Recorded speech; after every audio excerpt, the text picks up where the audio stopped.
Hi කොහොමද ඔයාලට? අපි අද යන්න හදන්නේ වෝටර් ෂෝ එක බලන්න ඩුබායි වෝටර් ෆවුන්ටන් එකේ තියෙන. ඒක තියෙන්නේ බර්ජ් ඛලීෆා එක කිට්ටුවමයි.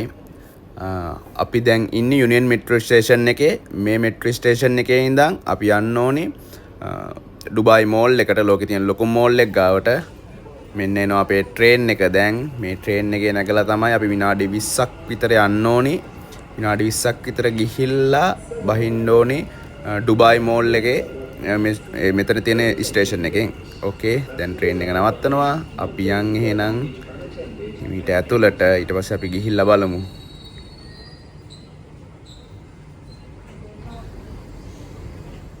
ඔන්න අපි ආවා. ඕකේ, ඔන්න දැන් අපි හිමීට ඇවිදගෙන යනවා. මොකද්ද මෙතන කියන්නේ? ඩුබායි මෝල් එක පැත්තට. මේ ඩුබායි මෝල් එක ගැන කියනවා නම් මේක තමයි ලෝකේ තියෙන ලොකුම මෝල් එක, shopping mall එක. ඒ වගේම බර්ජ් ඛලීෆා එකක් තියෙන ළඟමයි ලෝකේ තියෙන උසම බිල්ඩින් එක. ඔන්න අපි දැන් ඇවිල්ලා ඩුබායි මෝල් එක ඇතුලෙන් ඇවිල්ලා දැන් එළියට යන ගමන් ඉන්නේ. එළිය තමයි ෆවුන්ටන් එක තියෙන. එකයි මේ එළියට යන්නේ. මේ පේනවනේ සෙනග සීසන් එක පටන් ගත්තා විතරයි. මාරම සෙනගක් ඉන්නේ. වව්. මම මේ සෑහෙන දවසකින් දකින්නේ මේ තරම් සෙනගක් ඩුබායි වල. පේනවනේ මාරම සෙනගක්. ඔන්න උසම බිල්ඩින් එක ඩුබායි වල තියෙන. ඩුබායි වල කියන්නේ ලෝකෙම තියෙන උසම බිල්ඩින් එක බර්ජ් ඛලීෆා. හරි, බලමු තැනක් සෙට් කරගන්න. අපිට සෙට් වෙච්ච තැන පේනවනේ සෙනග. ඕ, මේ තියෙන්නේ වෝටර් ෆවුන්ටන් එක තියෙන තැන. මේක තව චුට්ට වෙලාවකින් වෝටර් ෂෝ එක යනවා. මේ වෝටර් ෂෝ එක ලෝකේ තියෙන ලොකුම වෝටර් ෂෝ එකක්. ඒකත් මේක විතරයි තියෙන්නේ මේ රිද්ම් එකට මේ බෝට් ඩාන්ස් කරන. ඒ කියන්නේ ඒක බලනකොට ඔයාලට තේරෙයි. එතකොට මේ වතුර වැනෙන්නේ සින්දුවේ තියෙන රිද්ම් එකට. බලන්නකො ඒක. එතකොට තේරෙයි. ඔන්න පටන් ගත්තා මේ බර්ජ් ඛලීෆා එකේ තියෙන ඩිජිටල් ස්ක්‍රීන් එකේ යන වැඩේ.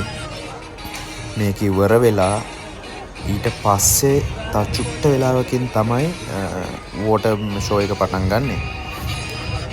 නැත්තකන් අපි මේක චුට්ටක් බලමු.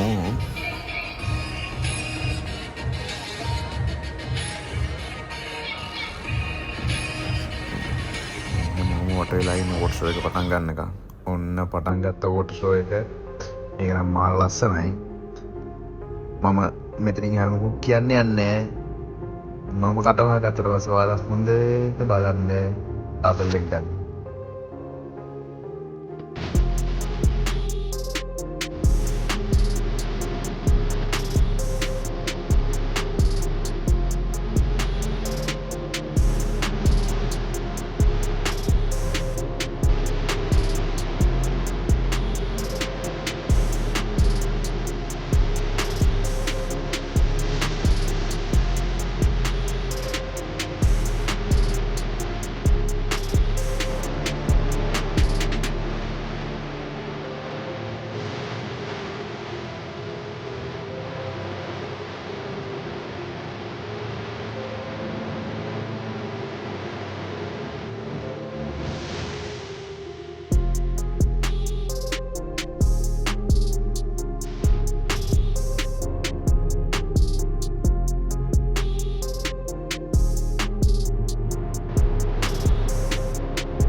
වෝටර් ෂෝ එක ඒක මාර ලස්සනයි නේද?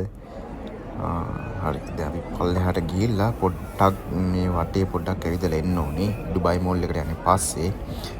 මේ මෙතන යන බෝට්ටු තියෙනවානේ. මේ බෝට්ටු වල අපිට යන්න පුළුවන්. ඕකට යනවා ඩිරාම් 20ක් විතර. මම මතක විදියට මේ එකත් හොඳයි හැබැයි. දැන් පොඩ්ඩක් එළියට. චූටි රවුමක් දාලා එන්න. දාලා අපි අදට මේ වෝටර් ෂෝ එකෙන් කොහොමද වීඩියෝ එක නවත්තනවා. ඊට කලින් අපි පොඩි රටයක් ඇවිදලා එමු මේ හරියේ. මේ තියෙන්නේ ඩුබායි මෝල් එකේ වටපිටාව. මේ මෙතකොට මේ බිල්ඩින්ග්ස් මේ ඩුබායි මෝල් එක බර්ජ් ඛලීෆා එක ඔක්කොම හදලා තියෙන මේ MR කියන ඩෙවලොපර්. ඒ ඩෙවලොපර් මේ ඉන්නේ ලොකුම ඩෙවලොපර් කෙනෙක්. මේ ගොඩක් මේ හරිය තියෙන ඔක්කොම බිල්ඩින් හදලා තියෙන ඒ ඩෙවලොපර් මේ බර්ජ් ඛලීෆා එකත් ඇතුළුව. ඕකේ අපි අනිත් පැත්තට යන්න ඕනේ. එතනින් ගිහිල්ලා මේ තියෙන අනිත් පැත්ත මේ තියෙන මෙතන තියෙන ෂොප් ටික මේ ෂොප් එක අයිති මේ ඩුබායි මෝල් එකටම තමයි. හැබැයි ඩුබායි මෝල් එකේ එළිය පැත්තේ තියෙන්නේ. මෙතන තියෙන ඔක්කොම කෑම කඩ. ඒ කෑම කඩවල කෑම නම් රහයි හැබැයි ගණන්. අඩුවටම තියෙන්නේ ඔතන ඉස්සරහා තියෙනවා මේ පීසා හට් එකයි KFC එකයි. අන්න එතනින් අඩුවටම ගන්න පුළුවන් කෑම. අනිත් ඒවාට වඩා. අනිත් එක තව ෆුඩ් ස්ටෝල් වගේක් තියෙනවා ඔය පැත්තෙන්. ආයි තියෙන්නේ. ඒවා තියෙන්නේ ඔය බීම පොඩි ස්වීට්ස් ಜಾති ඒ වගේ දේවල්. අපි අනිකක් බලන්න ආවේ තියෙන්නේ. මේ තියෙන්නේ මේ ඇරබික් ස්වීට් එකක්. මේක මාර රහයි. පෙට්ටියක් මට නම් පැණි රහ වැඩි එක. හරි. අපි තා චුට්ටක් ඉස්සරහට ඉස්සරහට ගිහිල්ලා බර්ජ් ඛලීෆා එක යටටම ගිහිල්ලා එතනින් වීඩියෝ එක ඉවර කරමු. ඊට පස්සේ අපි හම්බෙමු ඊළඟ වීඩියෝ එකේ මෝල් එක ඇතුලේ ඩුබායි මෝල් එක ඇතුලේ. හරිනේ. මේ පේනවනේ මේ කට්ටිය බලාගෙන ඉන්නේ ඊළඟ වෝටර් ෂෝ එක පටන් ගන්නකම්. ඔන්න අපි ටික ලං වෙනවා බර්ජ් ඛලීෆා එක යටට. පස්සේ වීඩියෝ එක අදට ඉවර කරනවා මෙතන. කට්ටිය